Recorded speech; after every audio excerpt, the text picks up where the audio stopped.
Voilà, si tout le monde nous entend bien, on va pouvoir commencer donc la soutenance. Alors je crois que c'est 45 minutes, c'est ça? Donc Colin, la parole est à toi pour 45 minutes, nous présenter ton travail sur la classification et le diagnostic de panne dans les réseaux. Merci beaucoup pour cette introduction. Eh bien, puisque c'est dit, on va pouvoir démarrer avec l'introduction tout de suite. Pour motiver le sujet de cette thèse, on va commencer par regarder les chiffres suivants. Ici, il s'agit d'un graphique qui suit l'évolution du nombre d'abonnements au réseau fibre au fil des trimestres depuis 2019 contre les abonnements en ADSL. Et donc, on voit que le nombre d'abonnements est passé à la fibre optique de 5 millions au premier trimestre 2019 à plus de 22 millions au premier trimestre 2024. Et la France a fixé comme objectif que tous les fournisseurs d'accès Internet raccordent les clients qui souhaitent l'être à la fibre optique dans les 6 premiers mois de 2026. Et de même, Orange souhaite complètement éteindre son réseau cuivre ADSL d'ici 2030. Et donc dans ce réseau qui est en rapide expansion, les attentes des clients sont très fortes, avec de plus en plus de services dépendants d'Internet. Je vais les rappeler rapidement, mais on peut penser au streaming vidéo de haute qualité, le cloud computing, les villes intelligentes, etc. Donc il est important pour que les fournisseurs d'accès Internet, comme Orange, délivrent une connexion fiable, puisqu'il y a aussi une forte concurrence en France, et si les clients ne sont pas satisfaits de la qualité Internet, ils risquent de rapidement se tourner vers d'autres fournisseurs d'accès Internet. Donc cette fiabilité, elle est obtenue en partie grâce à une infrastructure de qualité. On peut citer des déploiements redondants des réseaux, une optimisation de l'utilisation de leur réseau avec des algorithmes de gestion du trafic qui sont de dernière génération, et une surveillance constante du réseau pour anticiper, détecter ou résoudre rapidement les pannes.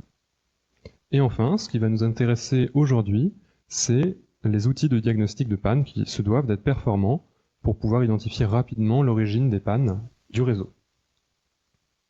Concrètement, chez Orange, le diagnostic se déroule de la manière suivante. Lorsqu'un client observe une dégradation de ses services, il peut demander à Orange un diagnostic de l'état de sa connexion, et Orange va compiler un grand nombre de descripteurs du réseau, comme des puissances optiques, des statistiques sur les appareils qui sont connectés chez lui, etc.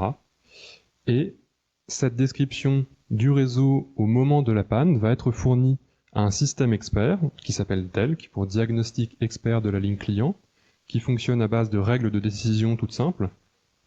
Par exemple, si la puissance optique est inférieure à telle valeur, alors c'est certainement qu'il y a une coupure de la fibre quelque part sur le réseau. Et ce système, il est capable de placer un diagnostic dans environ 85% des cas, et les 15% restants sont étiquetés comme étant des défauts non identifiés, et les techniciens n'ont pas d'indication précise de l'endroit de la panne, donc ça peut leur prendre plus de temps pour la résoudre. Pour donner quelques chiffres, il y a actuellement environ 200 000 tests qui sont effectués par jour, ce qui ne veut pas dire 200 000 pannes évidemment, mais tout de même. 3000 attributs sont collectés pour chacun des tests, et 203 diagnostics différents ont été posés par les experts du réseau. Malheureusement, les diagnostics sont toujours maintenus manuellement, et c'est une tâche qui est lente et difficile, et qu'il devient de plus en plus. Les problèmes, ce sont donc le manque d'une approche automatique pour la découverte de diagnostics, le réseau qui est trop grand et trop complexe pour être modélisé, et comme de nouveaux équipements qui n'ont encore jamais été vus par les experts du réseau vont continuer d'être connectés régulièrement, de nouveaux types de pannes pourront apparaître. Notre challenge d'abord industriel, c'est donc d'aider l'expert du réseau à découvrir de nouveaux diagnostics de panne. Si on considère qu'on a un jeu de données avec des diagnostics qui ont été posés par notre système DELC et un autre jeu de données de panne qui sont étiquetés comme étant des DNI, notre objectif, c'est donc d'essayer de découvrir de nouveaux diagnostics qui sont pertinents, de les proposer à l'expert du métier qui va les valider si oui ou non il faut les intégrer en production dans leur système. Donc aujourd'hui, on va uniquement travailler sur cette étape de découverte. Et d'une manière plus générale, notre objectif de recherche, c'est d'essayer de développer des méthodes pour la découverte de nouvelles classes qui soit applicable pour n'importe quel jeu de données tabulaire et qui ne soit pas spécifique à un réseau ou à un jeu de données en particulier. On va donc considérer qu'on a un jeu de données tabulaire en 2 morceaux, une partie avec des classes connues et une partie avec des données non étiquetées que l'on va devoir explorer pour proposer de nouvelles classes qui soient pertinentes. J'ai commencé cette thèse en réalisant un positionnement par rapport à l'état de l'art. C'est une étape qui a pris du temps car il y a de nombreux domaines connexes, mais c'était important pour se familiariser avec des techniques importantes que j'ai pu utiliser par la suite. Cet état de l'art, il a fait l'objet d'une publication, enfin, pour l'instant, elle est seulement en préprint sur Archive, mais elle a été soumise à NCAA et elle a déjà récolté une 20aine de citations. Donc, pour commencer, la manière la plus naïve de résoudre ce problème, c'est de se tourner vers l'unsupervised clustering. Si on considère ici nos données en 2 dimensions et que chaque point représente une panne, on peut se dire qu'appliquer une méthode non supervisée pourrait nous proposer des groupes de pannes qui soient suffisamment similaires et qui partagent la même cause racine de la panne. Donc on pourrait obtenir ce genre de résultat qui, au premier coup d'œil, nous semble judicieux et nous semble intéressant. Mais si on le compare aux véritables diagnostics qui ont été posés par le système expert DELC, on voit que la réalité ne correspond pas du tout aux résultats que l'on peut obtenir avec l'unsupervised clustering. Et donc les patterns qu'on va découvrir de cette manière-là ne sont pas suffisamment pertinents pour les experts du réseau. Il va falloir faire quelque chose de plus avancé. On a ensuite regardé le semi-supervised learning. Ici, on peut distinguer 2 scénarios différents. D'abord, la classification semi-supervisée, dans laquelle, pour chacune des classes, on aura quelques exemples étiquetés. Et le deuxième scénario, c'est le clustering semi-supervisé. Ici, on n'a pas de label de classe, mais plutôt des liens entre une partie des points qui vont nous indiquer s'ils doivent faire partie du même cluster ou si au contraire ils ne doivent pas faire partie du même cluster. Mais dans les 2 cas, avec notre problème, on ne dispose pas des informations requises. En transfer learning, il y a aussi 2 scénarios possibles. Le cross-domain transfer learning. Ici, l'idée générale est d'entraîner un modèle sur un premier problème, par exemple à reconnaître des images d'animaux, et réentraîner ce modèle-là sur des données différentes, par exemple reconnaître différents types de tumeurs dans des images d'IRM. Et en cross-task transfer learning, on va entraîner un modèle sur une partie des classes de notre domaine, ici les 5 premiers digits de MNIST, et on va réentraîner ce modèle-là sur les 5 derniers, en espérant que la connaissance qu'il a extraite de la première tâche sur les 5 premiers digits va lui servir à obtenir une meilleure performance sur les 5 suivants. Mais dans les 2 cas, il y a une étiquette de classe qui est disponible pour toutes les classes, ce qui, encore une fois, n'est pas notre cas dans notre problème. Ensuite, le zero-shot learning, c'est un domaine dans lequel les classes vont être accompagnées d'une description annexe. Par exemple, une image de chat, on va nous décrire qu'un chat c'est un félidé, qu'il a 4 pattes, qu'il a des poils, un cheval, que c'est un équidé, etc. Et pour certaines des classes, nous n'aurons aucun exemple étiqueté, mais on en aura quand même la description. Et si on entraîne un modèle de cette manière-là, on va supposer que même pour une classe qu'il n'aura jamais vue, s'il en a au moins eu la description, il sera capable de la catégoriser correctement. Et encore une fois, ce genre de description d'une classe, on n'en a vraiment pas. On n'a aucune information disponible sur notre jeu de données sans étiquette, donc ça ne va pas marcher. Finalement, c'est le Novel Class Discovery qui correspond le mieux. C'est un domaine qui a été inventé, ou en tout cas défini en 2020, et le terme a été inventé dans le papier ci-dessous, AutoNovel. Ici, on considère qu'on a un jeu de données non étiqueté qui a été fourni à un expert du métier, par exemple un zoologiste qui a été capable de reconnaître une partie des classes, ici le binturong, le chien des buissons. Il aura étiqueté toutes les images des classes qu'il connaît, et pour les espèces ou les classes qu'il n'a pas reconnues, qu'il ne connaît pas, elles vont rester dans un jeu de données non étiqueté et désorganisé. Et notre objectif, c'est de retrouver les classes pour le problème que l'on est en train d'essayer de résoudre. Et il se trouve que ça correspond vraiment à notre problème aujourd'hui, puisque notre expert, c'est le système DELC, Et nos données, ce sont les pannes. D'un côté, les pannes diagnostiquées, et d'un autre, les pannes non diagnostiquées, nos fameuses DNI. Dans le reste de cette présentation, je vais commencer par définir un peu plus précisément le problème, puis je vais décrire les méthodes que j'ai développées durant cette thèse. Ensuite, je vais vous parler des expériences que j'ai menées sur des jeux de données open source, avant de terminer par une exploration de données opérationnelles FTTH et finir par une conclusion. Donc vous l'avez compris, les données que l'on a en entrée de notre problème, ce sont d'un côté un jeu de données labellisé avec des classes connues, et d'un autre, un jeu de données sans étiquette et avec des classes inconnues que l'on cherche à découvrir. Une hypothèse forte que l'on va faire durant toute cette présentation, c'est qu'il n'y a pas de recouvrement entre les classes connues et inconnues. En d'autres termes, le jeu de données labellisé ne va contenir aucune image d'une classe connue. Le Novel Class Discovery, c'est un domaine qui est parti de l'observation que j'ai faite un peu plus tôt, qui est que le clustering ne va pas fonctionner lorsque le problème est trop complexe. Les clusters qu'on va pouvoir trouver auront beau être mathématiquement corrects, ils auront réussi à minimiser ou maximiser une certaine heuristique, mais ils seront quand même différents des classes qu'on souhaitait découvrir au début. Et donc en Novel Class Discovery, on se sert du jeu de données labellisé pour guider notre processus de partitionnement et extraire une idée générale de ce qui constitue une classe pertinente dans notre problème. On a donc illustré cette problématique avec des images, mais ce sont bien les données tabulaires qui vont nous intéresser aujourd'hui. Ce sont des données sous forme de tableaux, où chaque ligne va représenter une panne, et chaque colonne un attribut. Donc on a notre fameux jeu de données labellisé, avec les diagnostics posés, et d'un autre, le jeu de données non labellisé, avec nos diagnostics inconnus que l'on cherche à découvrir. Alors le Novel Class Discovery, c'est un domaine qui correspond à notre cas d'usage, mais il n'existe que des données, que des méthodes qui sont adaptées aux images. En tout cas, quand on a démarré la thèse, c'était le cas. Il va donc être difficile d'appliquer ces méthodes directement sur nos données, et on ne va pas pouvoir les transférer sans un grand nombre de modifications, par exemple parce que la génération de données tabulaires, ou la data augmentation, c'est un problème qui est difficile, puisque en tabulaire, les données sont nombreuses, enfin les attributs sont nombreux, hétérogènes et d'une qualité qui est variable. Les classes sont également nombreuses et déséquilibrées. On peut donc penser à l'échantillonnage de paires négatives qui va devenir trop difficile en contrastive learning. Un autre obstacle, c'est qu'il n'est pas possible d'utiliser le transfer learning.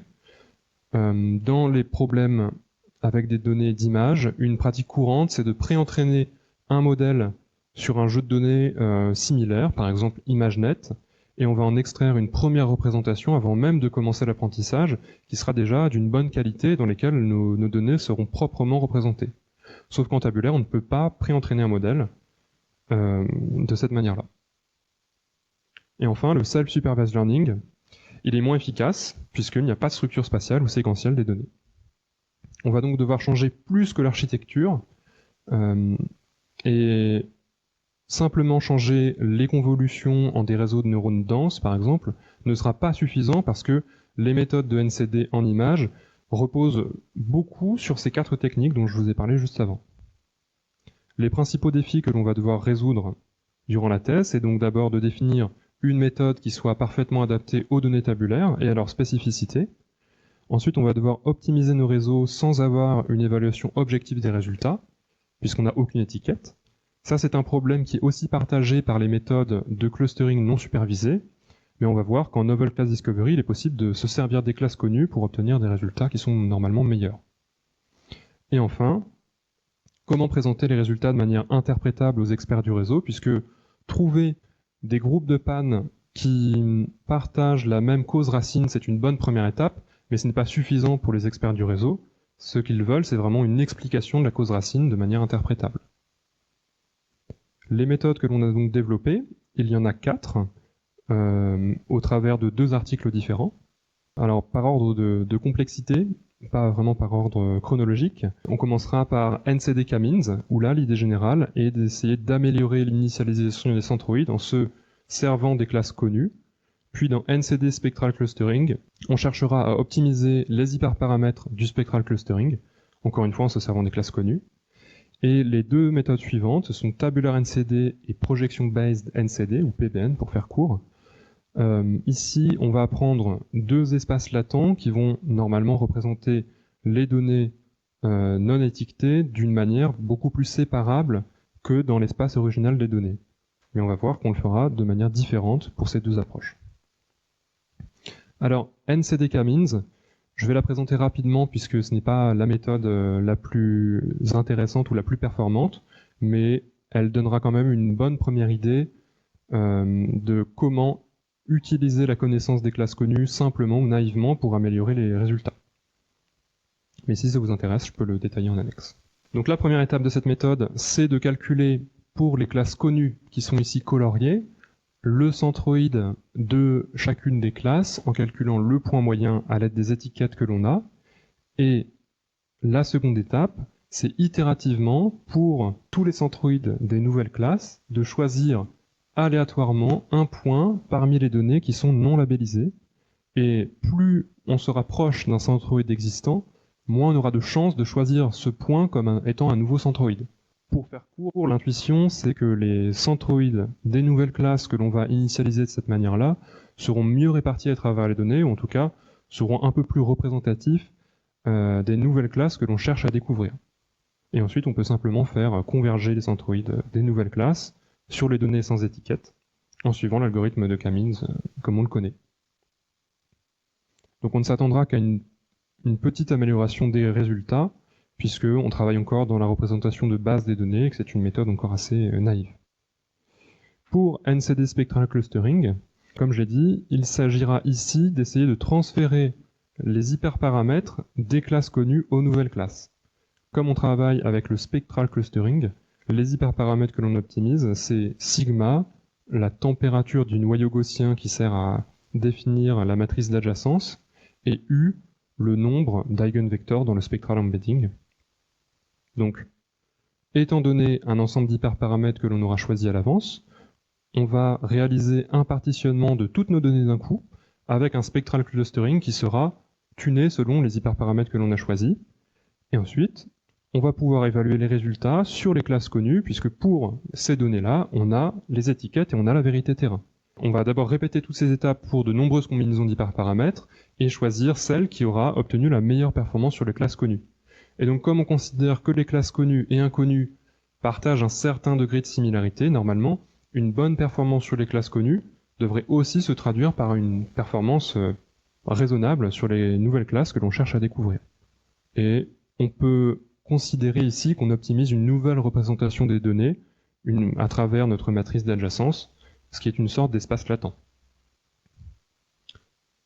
Pour les deux méthodes suivantes, TabulaRNCD et PBN, on utilisera des réseaux de neurones.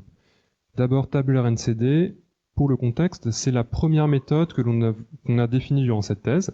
Elle a été inspirée par l'article dont je vous ai parlé un petit peu plus tôt, AutoNovel. Et le principe, en quelques mots, c'est de commencer par pré-entraîner un encodeur à l'aide d'une méthode de Self-Supervised Learning, et une fois que c'est fait, de réaliser conjointement un partitionnement de nos données non étiquetées avec une classification des données étiquetées. L'intuition, c'est que on va travailler à l'aide de l'encodeur dans une représentation de plus petite dimension et où en plus les attributs seront normalement homogènes. Donc après le pré-entraînement, dans l'espace latent, les points qui seront proches entre eux auront plus de chances d'appartenir aux mêmes classes que dans l'espace original des données.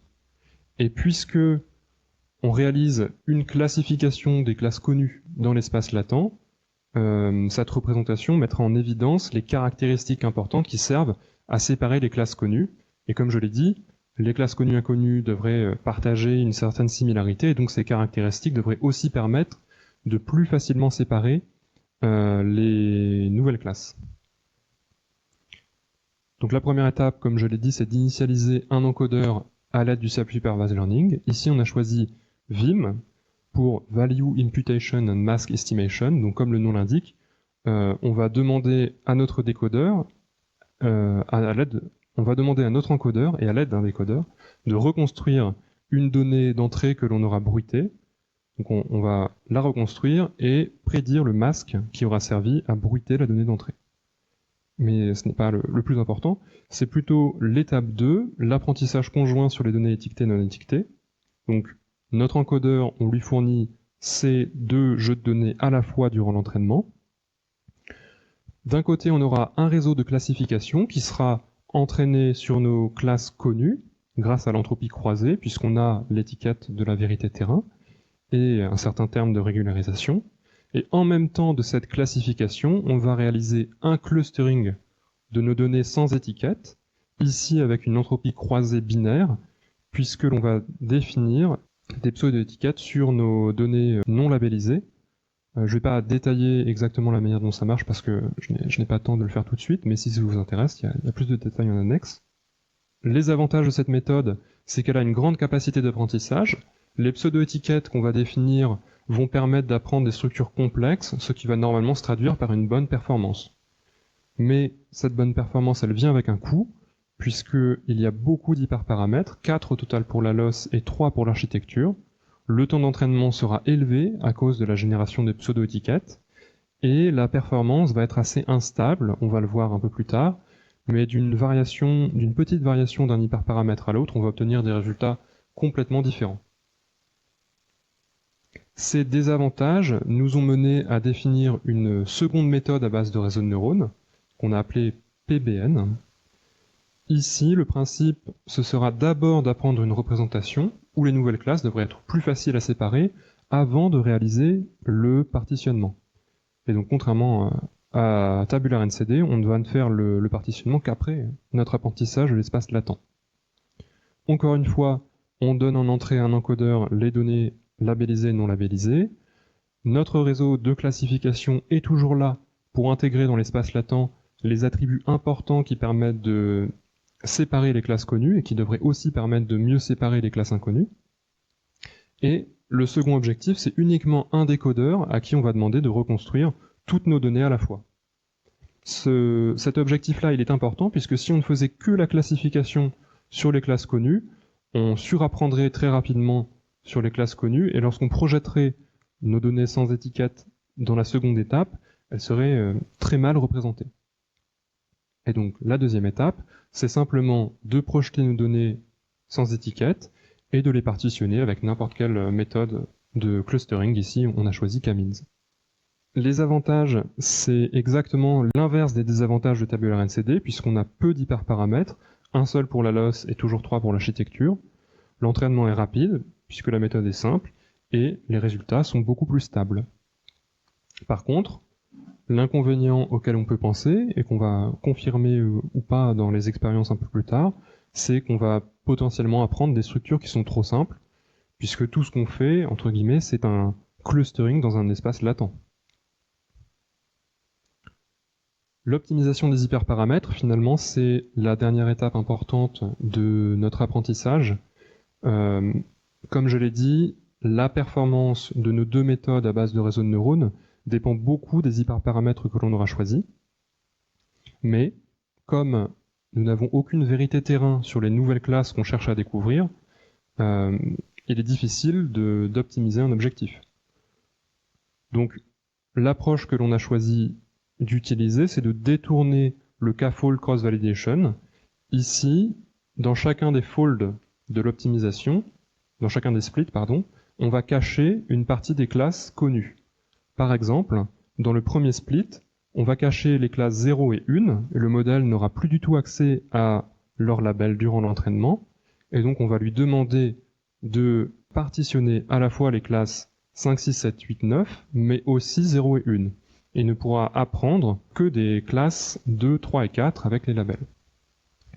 Et comme pour les classes 0 et 1, on a les labels, on va pouvoir calculer une certaine métrique de performance comme l'ARI, ici c'est celle qu'on a choisie. On répète cet entraînement sur tous les splits et on calcule la performance moyenne étant donné les hyperparamètres qu'on aura choisis. Et comme dans le spectral clustering, on répète cette étape-là et on calcule cette moyenne pour de nombreuses combinaisons d'hyperparamètres et on choisit celle pour laquelle on aura eu la meilleure performance moyenne. Dans les expériences, pour évaluer la performance de nos modèles, on a suivi le même processus expérimental que les papiers de NCD. Donc là, il s'agit de choisir des jeux de données de classification qui sont entièrement labellisés, de cacher une partie des classes connues à l'avance et de regarder si on arrive à les retrouver, puisqu'on aura leur label et on pourra calculer la performance. Par exemple, pour le jeu de données letter, dans la deuxième colonne, on a 26 classes au total au départ, et le modèle, durant l'apprentissage, ne pourra se servir que de 19 classes, des labels que de 19 classes. On lui demandera de retrouver les labels ou les groupes des 7 classes que l'on aura cachées. La principale métrique qu'on va utiliser durant l'évaluation, c'est la précision de partitionnement, ou la clustering accuracy. Ici, en quelques mots, l'idée, c'est de faire matcher le numéro des clusters que nos modèles auront générés avec les véritables numéros des classes. Et ensuite de calculer l'accuracy comme on la connaît. Dans les expériences, on va distinguer deux scénarios différents. D'abord, en considérant que le nombre de nouvelles classes est connu, et dans un deuxième temps, on va avoir besoin de l'estimer. Voilà. Donc d'abord, quand nos modèles ont accès à la vérité terrain du nombre de clusters, si on compare la performance de K-means et NCD K-means sur nos 7 jeux de données, on observe une légère amélioration d'un peu moins de 3%. C'est ce à quoi on s'attendait. Tout ce qu'il faut retenir, c'est que la performance n'est jamais moins bonne que le K-means de base, donc c'est gagné. On a réussi à améliorer légèrement la performance en se servant très simplement des classes connues. Pour NCD Spectral Clustering, on obtient 76% d'accuracy en moyenne, ce qui est déjà meilleur, et c'est surtout bien meilleur que le Spectral Clustering de base, qui n'avait que 71% d'accuracy en moyenne, ce qui prouve qu'on a réussi à optimiser nos hyperparamètres en se servant des classes connues assez simplement. Pour Tabular NCD, la performance est assez décevante, puisqu'il n'y a que 64% d'accuracy en moyenne. Notre hypothèse, c'est qu'il est trop difficile d'ajuster les nombreux hyperparamètres de la méthode sans la vérité terrain. Et en plus, comme la performance est instable, la tâche d'optimisation est encore plus dure. Et c'est donc PBN qui est le grand gagnant de cette benchmark avec 77% d'accuracy en moyenne, et elle obtient quasiment la meilleure performance sur l'ensemble des jeux de données. Pour confirmer l'hypothèse que j'ai émise juste avant, on a comparé pour plusieurs combinaisons d'hyperparamètres la performance moyenne sur les classes que l'on aura cachées durant le processus d'optimisation avec la véritable performance moyenne sur les classes inconnues. Et là, on voit qu'il n'y a aucune corrélation entre les deux, ce qui veut dire qu'obtenir une bonne performance sur les classes qu'on aura cachées dans notre K-fold cross-validation ne nous assure pas d'avoir une bonne performance sur les vraies classes inconnues. Donc on ne pourra pas optimiser nos hyperparamètres efficacement. Et pour PBN, l'histoire est complètement différente. Ici, il y a une forte corrélation, et c'est cette raison-là, selon nous, qui explique la grosse différence de performance entre les deux méthodes. Pour l'estimation du nombre de classes inconnues, dans le deuxième scénario des expériences, on s'est tourné simplement vers les indices de validité de clustering. Ce sont des indices qui calculent une certaine métrique sur un clustering pour différentes valeurs de nombre de clusters et qui choisissent le nombre de clusters qui aura maximisé ou minimisé une certaine métrique. Et ici, c'est Silhouette qui obtient la plus petite erreur d'estimation en moyenne. Donc c'est celle-ci qu'on va utiliser pour l'estimation du nombre de clusters avant de continuer nos expériences. En revanche, pour PBN, on est allé un petit peu plus loin, puisque dans PBN, on optimise d'abord un espace latent avant de faire le clustering, donc on va pouvoir réaliser l'estimation du nombre de clusters directement dans l'espace latent avant de faire le partitionnement. Et cette approche, elle n'est pas applicable pour Tabular NCD, puisqu'on a tout de suite besoin, durant l'apprentissage, du nombre de clusters. La performance moyenne, quand on a besoin d'estimer le nombre de clusters, donne donc ce genre de résultat. Pour toutes les méthodes, sauf PBN, la performance s'effondre. Et voilà. Donc, il est sûrement beaucoup plus efficace d'estimer le nombre de clusters dans notre espace latent. Finalement, on va conclure cette partie d'expérimentation en étudiant la robustesse des résultats. Ici, c'est un graphique qui montre la performance moyenne des méthodes lorsque le nombre de classes inconnues augmente. Notre jeu de données ici, c'est Letter Recognition. Donc, pour le premier point, nous avons 2 classes inconnues à découvrir seulement et 24 classes connues dont on peut apprendre une représentation. Et dans le dernier point du graphique, on a au contraire 24 classes inconnues à découvrir et seulement 2 classes connues dont on peut apprendre quelque chose. On observe que PBN a toujours la meilleure performance pour quasiment l'ensemble des valeurs. TabulaRNCD dessine un pic de performance pour cette classe inconnue, qui est le nombre de classes inconnues pour lequel il a été optimisé, ce qui montre que ces hyperparamètres n'ont pas su se transférer d'une valeur à l'autre. Et enfin, lorsque le nombre de classes connues n'est que de 2, on voit que la performance de PBN rejoint celle de K-means, puisque finalement on n'a pas pu apprendre de features intéressantes de nos classes connues. Donc finalement, tout ce qu'on fait, c'est un K-means dans un espace latent, et c'est normal qu'on obtienne la même performance que le K-means de base. Pour la partie d'exploration de données opérationnelles FTTH, la première étape a été de préparer très soigneusement nos données, puisque c'était indispensable pour espérer obtenir des résultats cohérents. On a récolté près de 500 000 fautes du réseau fibre sur une période de 55 jours en 2023. Les données ressemblaient à ça. On avait des timestamps ou des valeurs exprimant une date formatée de manière différente. On pouvait avoir des listes de valeurs qu'il fallait éclater pour en extraire l'information. Des valeurs numériques qu'on peut quasiment directement donner en entrée à nos algorithmes, et des attributs catégoriels avec parfois des valeurs manquantes, parfois énormément de catégories qui risqueraient de faire exploser la dimensionnalité si on les encodait directement. Tout ça pour dire qu'il n'était pas possible de préparer automatiquement les données. Il a donc fallu étudier chaque attribut manuellement. Je ne détaillerai pas les étapes de pré-traitement puisque c'est pas le propos aujourd'hui. Mais on a pu valider la qualité du jeu de données qu'on aura produit en essayant simplement de prédire les classes connues, donc les diagnostics posés par Delk.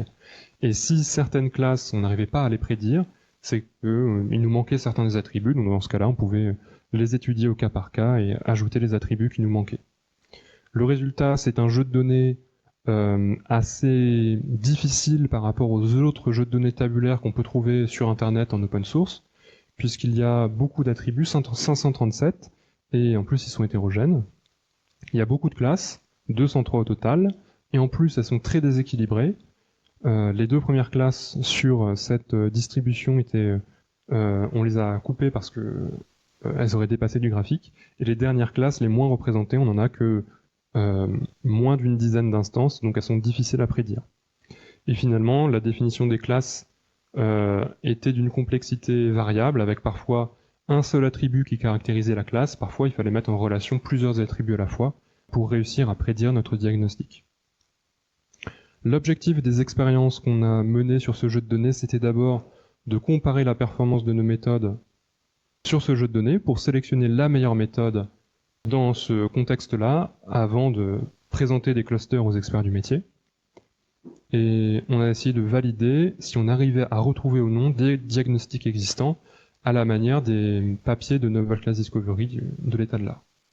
Donc on a conservé les classes avec au moins 150 instances de panne, soit 91 classes, et on a limité à 2000 les individus des classes les plus représentées pour éviter que notre jeu de données soit trop déséquilibré. Notre jeu de données a donc 91 classes au total, on en cachera 28 durant l'apprentissage que l'on essaiera de redécouvrir.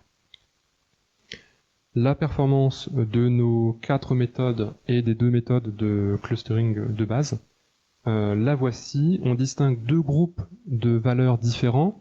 D'abord les algorithmes dits classiques qui ne travaillent pas dans un espace latent, K-means et spectral clustering, qui est bien inférieur aux méthodes à base de réseaux de neurones avec près de 10 points d'accuracy en moyenne.